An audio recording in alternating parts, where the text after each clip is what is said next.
Si vous n'avez jamais vu de zélotes dans l'évangile, parce que le véritable zélote, ce n'est pas notre frère Serge. Moi, je suis un premier zélote. Parce que j'ai donné la définition de ces zélotes-là. Nous sommes des hommes qu'on a déjà tués depuis longtemps. Un cadavre qui marche. Cette bouche éternelle aujourd'hui, qu'il ne puisse point démérer ce qu'il était avant. Et que toi seul, tu transformes la vie de tes enfants qui nous suivent de partout dans le monde, afin que nous reviendrons à ta présence et que nous puissions se préparer à ta rencontre bientôt. Au nom de Jésus-Christ, on a prié. Amen. Amen.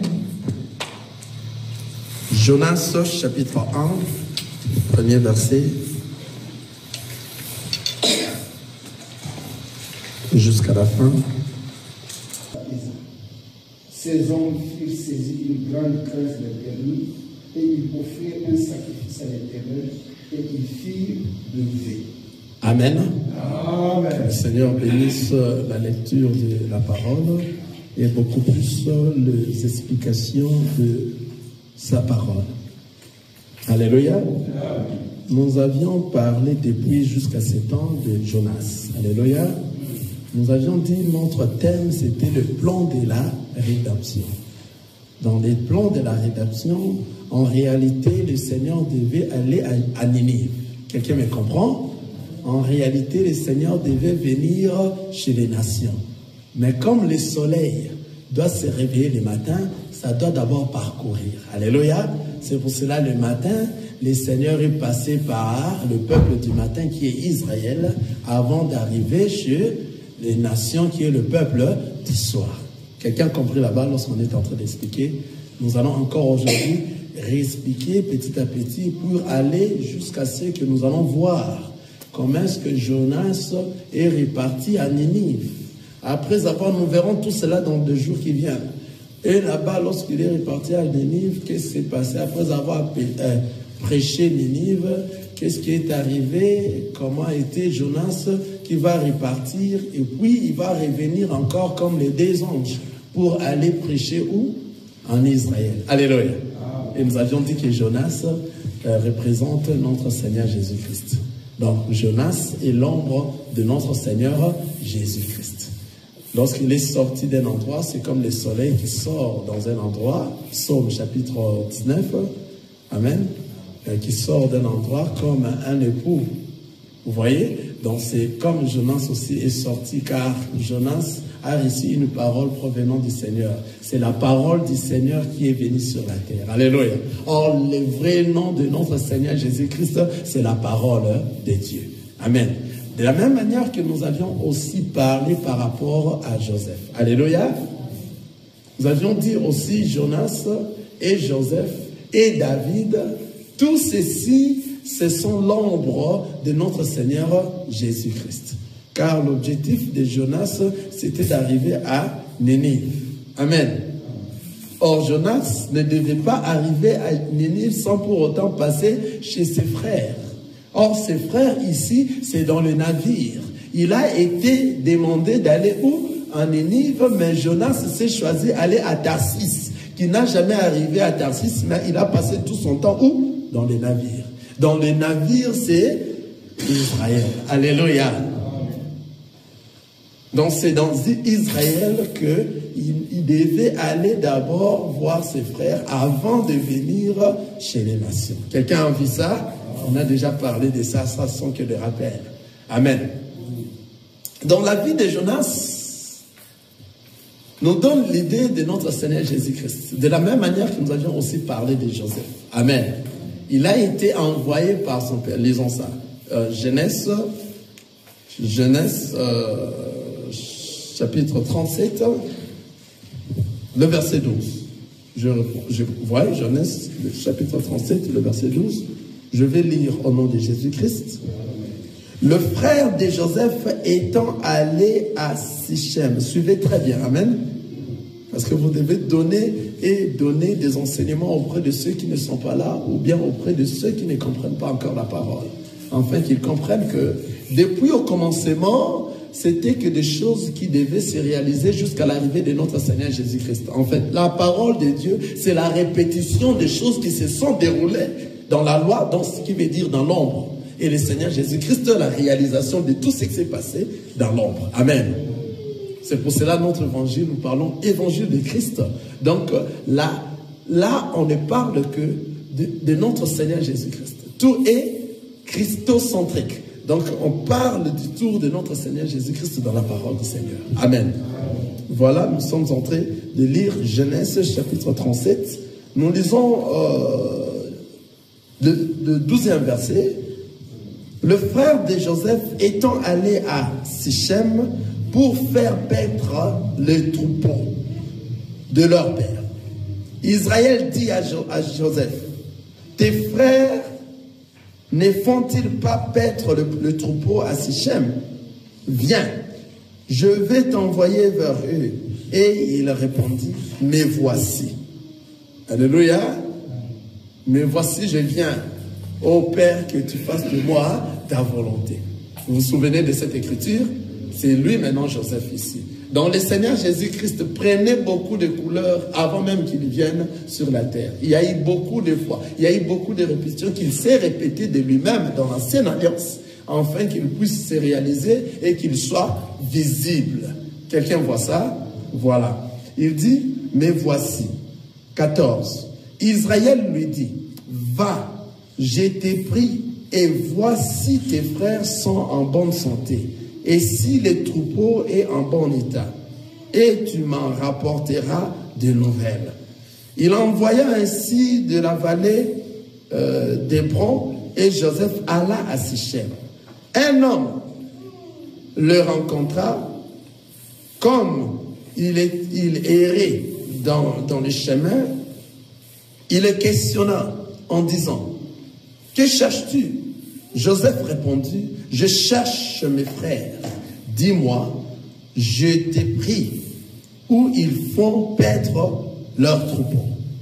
Et l'homme dit, ils sont partis d'ici car je les ai entendus dire, allons à Dothan. Joseph alla après ses frères et il le trouva à Dothan. Ils les virent de loin. Et avant qu'il fût près d'eux, ils complotèrent de le faire mourir. Ils se dirent l'un à l'autre, voici le faiseur des songes qui arrive. Venez, maintenant, tuons-les et jetons-les dans une des citernes. Nous dirons qu'une bête féroce l'a dévoré et nous verrons ce que deviendront ces songes. Ah, ici encore nous voyons Joseph en venant vers ses frères car le père l'a envoyé. Lorsque le père l'a envoyé, il devait d'abord aller chez ses frères. On se souvient de cette dame-là qui a dit à Jésus, Amen. Donc ici de la même manière, l'homme qui pose la question à Joseph, qui la questionne où il part, il dit, je vais voir mes frères. Donc en arrivant sur la terre, le Seigneur Jésus devait d'abord aller chez les siens. Alléluia. Comme dit la parole, je suis venu chez les siens et les siens ne m'ont pas reçu. C'est-à-dire, lorsqu'il était en train de s'approcher auprès de ses frères ici, on est en train de voir de loin. Les frères l'ont aperçu de loin et les frères commencèrent à dire quoi? À comploter contre lui. Ici, par rapport à la révélation, lorsqu'ils étaient en train de se comploter pour faire du mal à Jésus, à Joseph, c'est la même manière que la période que Jésus était en train de faire des miracles et de prêcher la parole du Seigneur, et les frères étaient en train de comploter contre Jésus pour l'arrêter. Vous comprenez cela? Donc, c'est-à-dire les complots qu'ils sont en train de faire ici, c'est toute la période que le Seigneur Jésus-Christ était en train de faire des miracles. Et maintenant, il fallait que ses frères fassent quoi? Aillent se comploter pour faire quoi? Les tuer. Et ils ont dit, regardez celui-là, le faiseur des songes. C'est comme qui disait le faiseur de miracles qui s'approche. On verra si nous les tuons ou qu'il va s'en finir avec ces miracles. Vous comprenez? C'est de la même manière avec Jonas aussi. Alléluia. Il devait normalement être dans le bateau afin qu'il puisse être jeté comme ses frères ici. On dit ils vont les jeter dans une citerne.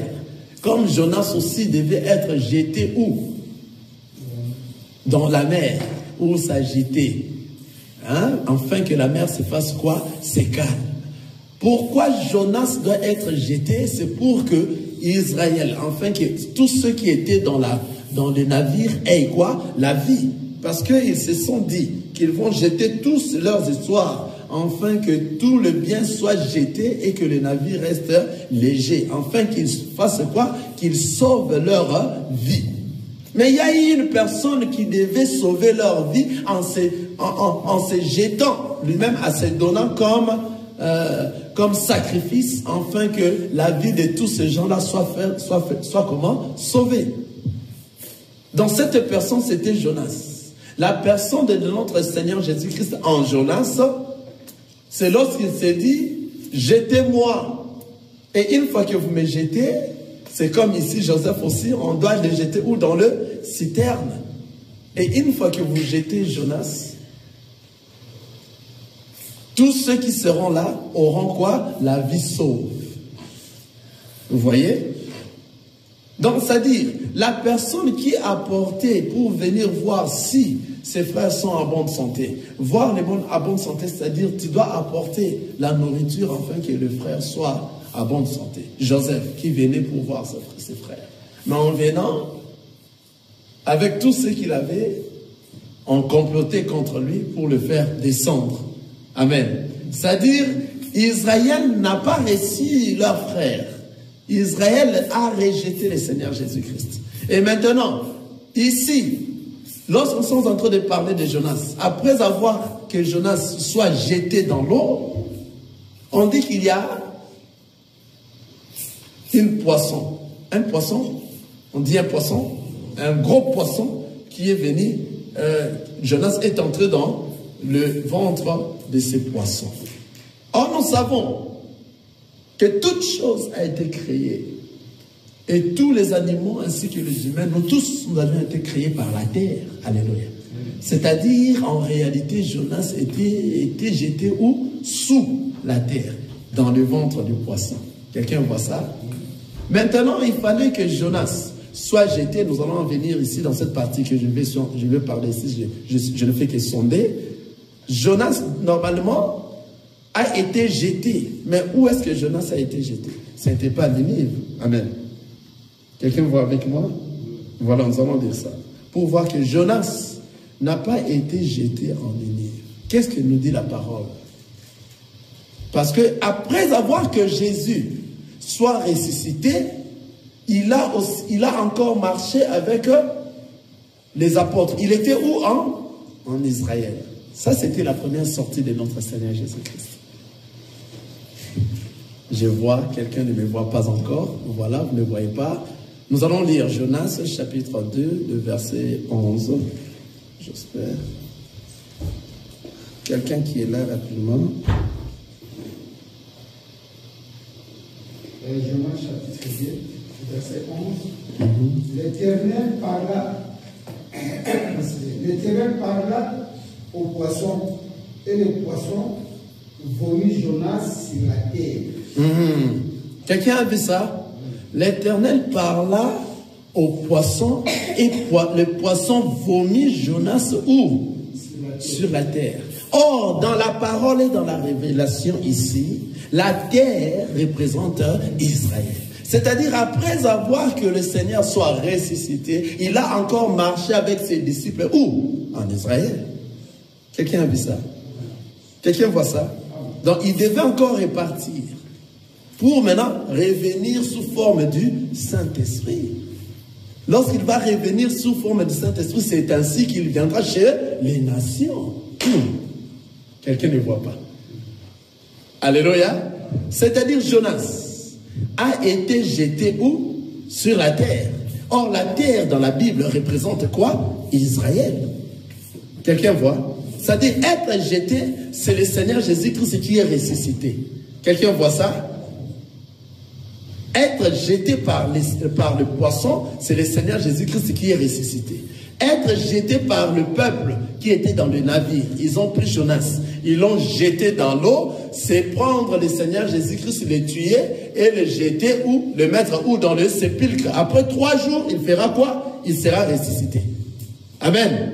Et la parole nous dit, le poisson a pris Jonas pendant 3 jours. Après 3 jours, le poisson l'a jeté dehors. Mais au lieu de le jeter à Ninive, le poisson l'a jeté où? Sur la terre. Alléluia. Ça c'est bon, la parole de Dieu. Or la terre, dans la révélation, c'est Israël. Donc après avoir que le Seigneur soit ressuscité, il est ressuscité et il s'est vu auprès des disciples et a marché encore avec les disciples dans où? Sur la terre, donc sur Israël. Quelqu'un voit ça?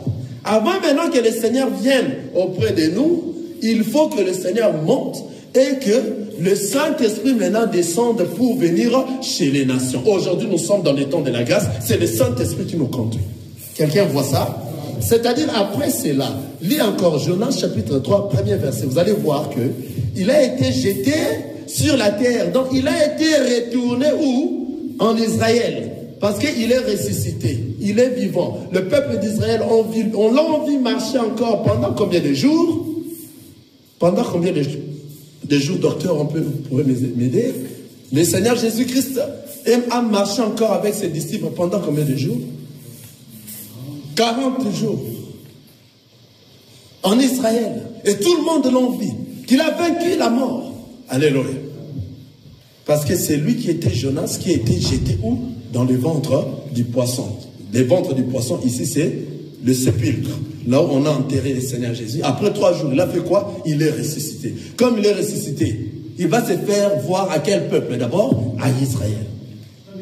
Quelqu'un voit ça? Et après avoir vu à Israël, c'est ainsi que maintenant, il va aller maintenant où? À Ninive. Là, maintenant, où on l'a renvoyé pour aller encore. Donc, la première sortie, la deuxième, la troisième. Alléluia. Que le Seigneur soit béni. Amen. Nous allons dire Jonas, chapitre 3, le premier verset. Frère Mbaki. Jonas, chapitre 3, premier verset. La parole de l'Éternel fut adressée à Jonas une seconde fois en ces mots. Lève-toi, va à Ninive, la grande ville, et proclame ici la publication que... La parole du Seigneur fut adressée à Jonas pour la seconde fois. Ce n'est plus pour la première fois. Maintenant, c'est pour la seconde fois. Lève-toi et va où? À Ninive. C'est-à-dire, il était où? En Israël. Quelqu'un me voit? Quelqu'un a vu ça? C'est-à-dire, lorsque le poisson l'a vomi en Israël, afin qu'Israël croie réellement que cet homme a vaincu la mort. Cet homme est vivant. Et après avoir que le Seigneur Jésus-Christ aille, soit enlevé vers le ciel, il a dit, je ne vous laisserai pas des orphelins. C'est à ce moment maintenant, lui-même encore doit venir pour aller où? À Ninive. Quelqu'un a vu ça? Alléluia. Que le nom du Seigneur soit élevé. Cette parole est bonne. Cette parole est bonne.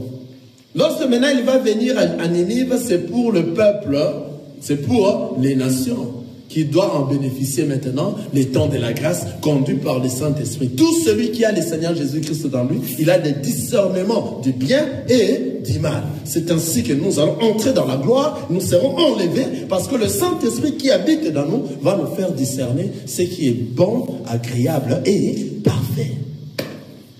Quelqu'un voit ça?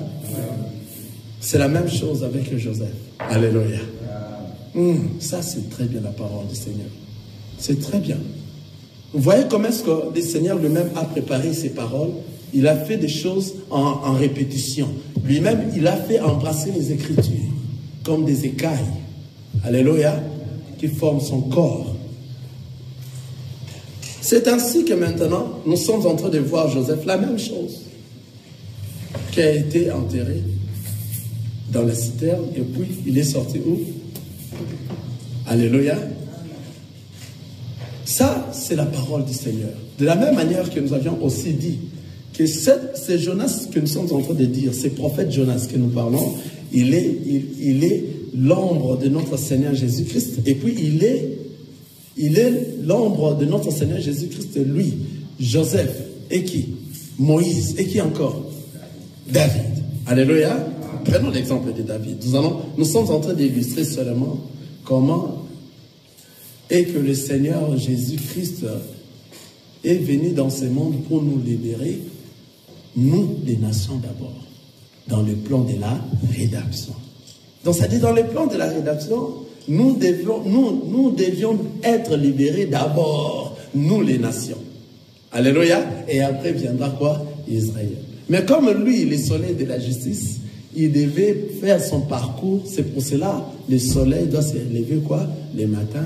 Et le matin, il doit d'abord aller chez le peuple du matin. Et le peuple du matin, c'est Israël. Vous voyez? Regardez le livre de Samuel, Samuel, j'espère. Samuel, le chapitre 17, pour voir l'illustration de notre frère David.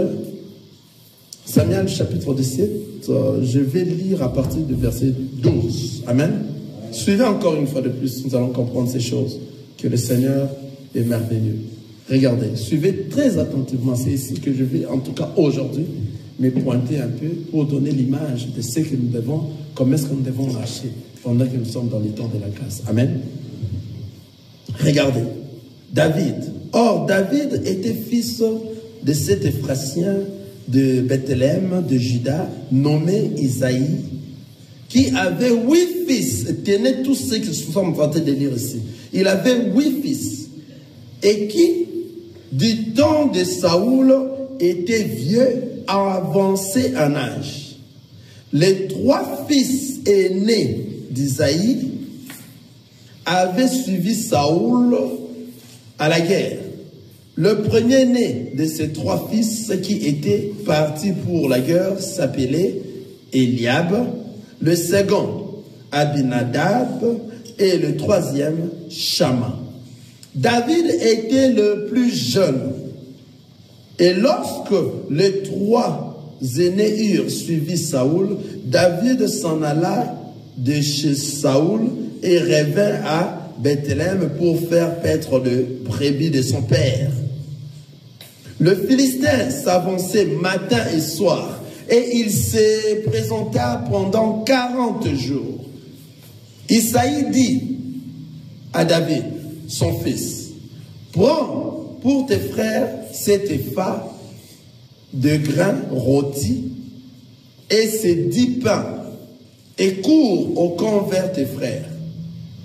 Porte aussi ces 10 fromages au chef de leur milieu.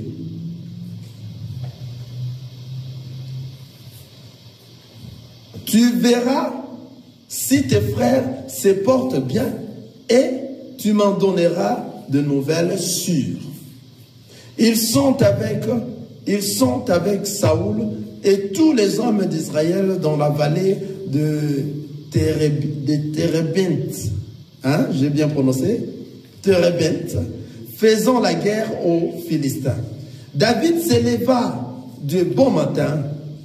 Il laissa le brebis à un gardien, prit sa charge et partit comme Isaïe le lui avait ordonné.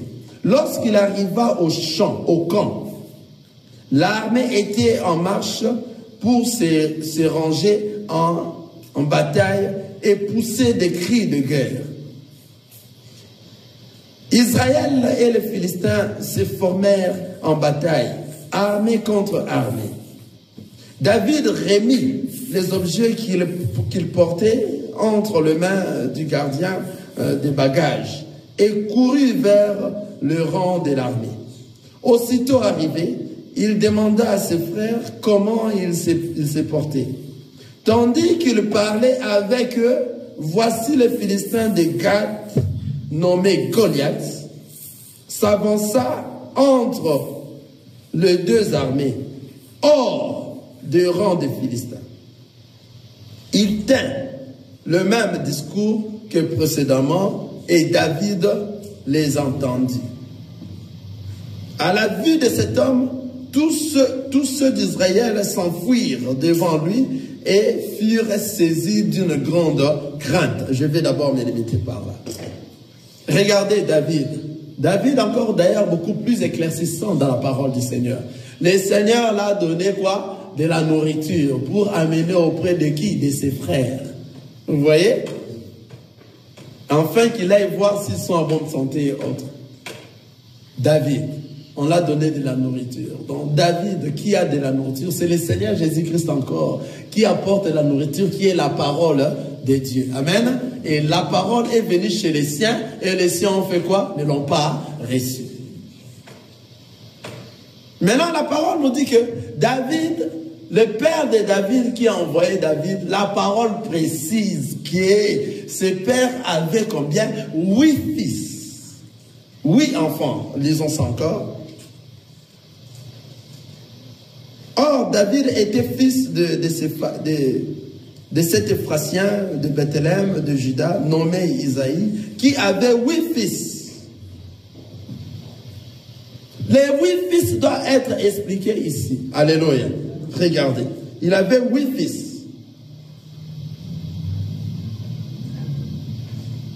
Et qui, du temps de Saoul, étaient vieux, avancés en âge, leur père. Les 3 fils aînés d'Isaïe avaient suivi Saoul à la guerre. Dans les 3 fils aînés d'Isaïe avaient suivi Saoul à la guerre. Donc 8 plus 3, il nous reste combien? 5. Quelqu'un est en train de voir? Les 3 qui sont allés à la guerre pour combattre et gagner. Alléluia. Or, les 3 fils d'Isaïe qui représentent aujourd'hui la loi, les psaumes et les prophètes. Quelqu'un voit ça? Luc chapitre 24, le verset 44. Amen. Amen. Luc chapitre 24. Luc chapitre 24. Le verset 44, celui qui est prêt, frère Mbaki. Oui, Luc chapitre 24. Le verset 44. Le verset 44. Nous lisons au nom de Jésus-Christ. Oui, il a dit, c'est là ce que je vous ai dit lorsque j'étais encore avec vous, il fallait que s'accomplisse tout ce qui est écrit de moi dans la loi de Moïse, dans les prophètes et dans le psaume. Amen. Puis il leur dit, c'est là ce que je vous disais lorsque j'étais encore avec vous, qu'il fallait que s'accomplisse tout ce qui est écrit de moi. De qui? De Jésus. De Jésus-Christ. Dans la loi de Moïse, dans les prophètes et dans les psaumes. Dans la loi, les prophètes et les psaumes. Ici, c'est les 3 fils qui sont allés combattre qui? Goliath. Malgré qu'ils sont allés combattre Goliath, mais est-ce qu'ils ont réussi Goliath? Est-ce qu'ils ont fait clouer Goliath? Non.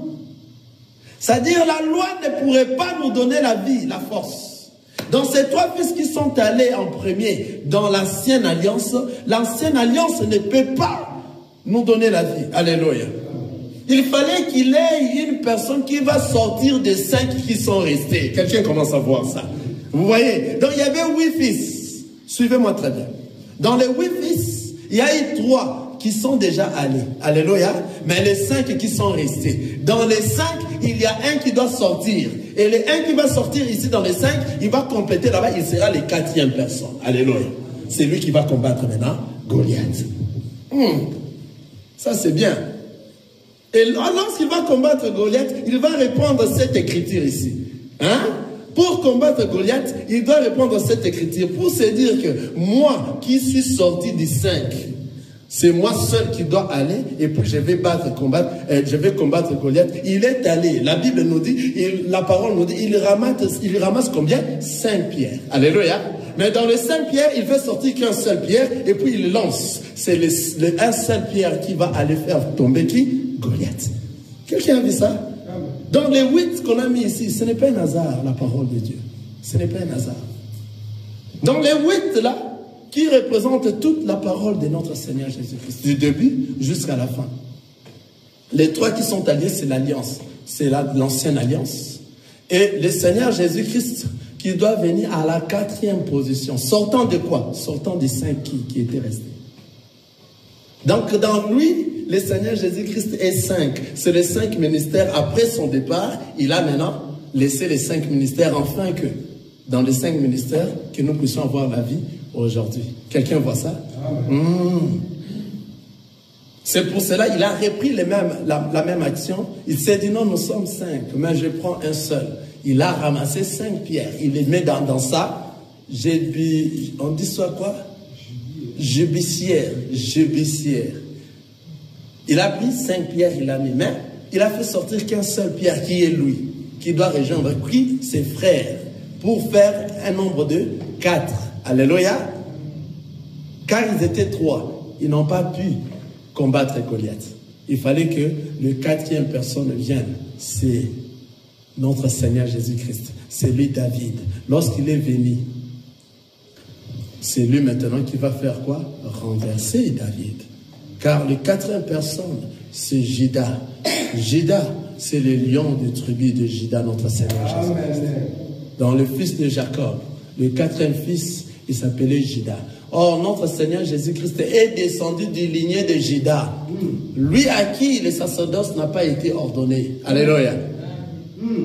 Quelqu'un est en train de voir ça?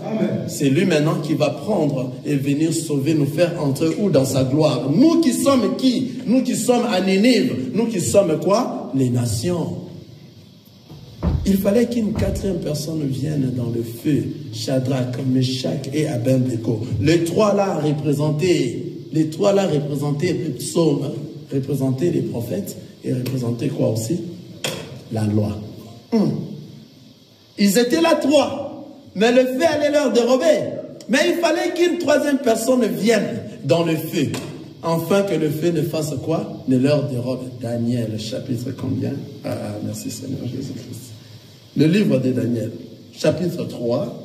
On va lire dans quel verset? Aidez-moi. Daniel, chapitre 3. Nous allons voir comment est-ce que... Allons-y, cherchons Daniel. La parole du Seigneur. Amen.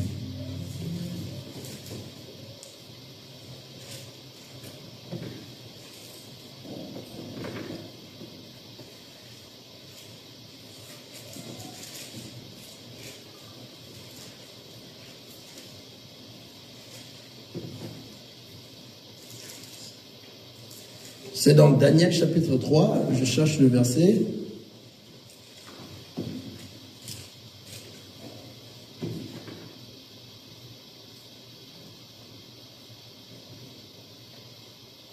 Le verset 12 nous dit, « Or, il y a des Juifs à qui tu as remis l'intendance. » Nous sommes dans le verset combien? C'est Daniel chapitre 3. Merci Seigneur Jésus. Le verset 20. Voilà, on lit dans le verset 20. Nous allons voir ces choses ici que nous sommes en train de parler des Jonas, qui nous fait entrer dans toutes ces choses. Alléluia. Car tout ont été la répétition, ont été l'ombre de ce qui devait venir avec le Seigneur Jésus-Christ. Et c'est visible. Alléluia. Puis il commanda à quelques-uns de plus vigoureux soldats de son armée de lier Shadrach, Meshach et Abednego et de le jeter dans la fossée, dans la fournaise ardente. Je m'excuse. Ces hommes furent liés avec leurs caleçons, leurs tuniques, leurs manteaux et leurs autres vêtements et jetés au milieu de la fournaise ardente. Comme l'ordre du roi était sévère et que la fournaise était extraordinairement chauffée, la flamme tua les hommes qui y avaient jeté Shadrach, Meshach et Abednego. Ici, c'est la deuxième partie. Lorsqu'on les avait jetés eux-mêmes. Je continue. Et ces trois hommes, Shadrach, Meshach et Abednego, tombèrent liés au milieu de la fournaise. Voilà. De ces trois hommes, je suis à 23. Ces trois hommes, Shadrach, Meshach et Abednego, tombèrent liés au milieu de la fournaise ardente. Alors le roi Nabuchodonosor fit ébranler, effrayé, et s'éleva précipitamment. Il prit la parole et dit à son conseiller: n'avons-nous pas jeté au milieu du feu trois hommes liés? Ils répondirent au roi: certainement, ô roi. Il reprit et il dit: en bien, je vois 4 hommes sans lien qui marchent au milieu de feu et qui n'ont point de mal. Et la figure du quatrième ressemble à celle d'un fils de Dieu. Alléluia. C'est-à-dire la quatrième personne qui vient pour soutenir, pour sauver Shadrach, Meshach et Abednego, c'est le Seigneur Jésus-Christ. C'est lui, Joseph. C'est lui qui est venu sauver ces gens dans les navires. Alléluia. C'est lui le Seigneur Jésus-Christ. C'est lui qui est David, qui doit venir à la 4e position pour faire quoi? Pour faire sortir. Alléluia. Pour gagner Goliath, afin que Israël ait quoi? La vie, la liberté. C'est-à-dire ici, Shadrach, Meshach et Abednego représentaient la loi, le psaume et le prophète. Alléluia. Pour qu'ils soient sauvés, Shadrach, Meshach, Abednego représentaient la Sainte Alliance. Pour qu'ils soient sauvés, il fallait qui? Il fallait que la 3e personne vienne pour leur faire sortir du feu. C'est quoi le feu? Ils se retrouvaient où? Shadrach, Meshach et Abednego se retrouvaient où? Dans le feu. Qui dit le feu? C'est un endroit où le diable est en train de prendre toute sa force. Alléluia. Le diable est en train de prendre toute sa force afin que tu sois cloué. Alléluia. Aujourd'hui, ta vie que tu es en train de mener, pendant que tu es encore sur la terre, sache que tu y es encore dans le feu. Alléluia. Il faut maintenant qu'une 4e personne vienne pour te secourir. Dans toi, il y a eu déjà la loi. Maintenant, il faut que la justice, l'intelligence, le Seigneur Jésus-Christ entre encore dans toi, afin que toi tu puisses avoir la vie. C'est pour cela qu'il a dit, l'intelligence. Lorsque nous invoquons dans Romains, nous demandons l'intelligence qui nous fait quoi? Discerner le bien et le mal. Qui est cette intelligence? C'est le Seigneur Jésus-Christ. Car dans toi, tu avais déjà la loi qui est la crainte de notre Seigneur Jésus-Christ. Alléluia. Je vais descendre, c'est pour cela, parce que je n'ai plus assez de temps. C'est pour ça que je suis en train de couper cela, car nous allons encore revenir. Nous sommes dans Jonas, le plan de la rédemption. Nous sommes dans lui. C'est-à-dire, tel que tu es là, tel que nous sommes là, nous sommes ceux qui ont été jetés dans le feu. Mais pour que nous soyons sauvés, il faut qu'une 4e personne vienne afin qu'il puisse nous libérer de ces feux-là. Alléluia. Le 4e personne, c'est le Seigneur Jésus-Christ.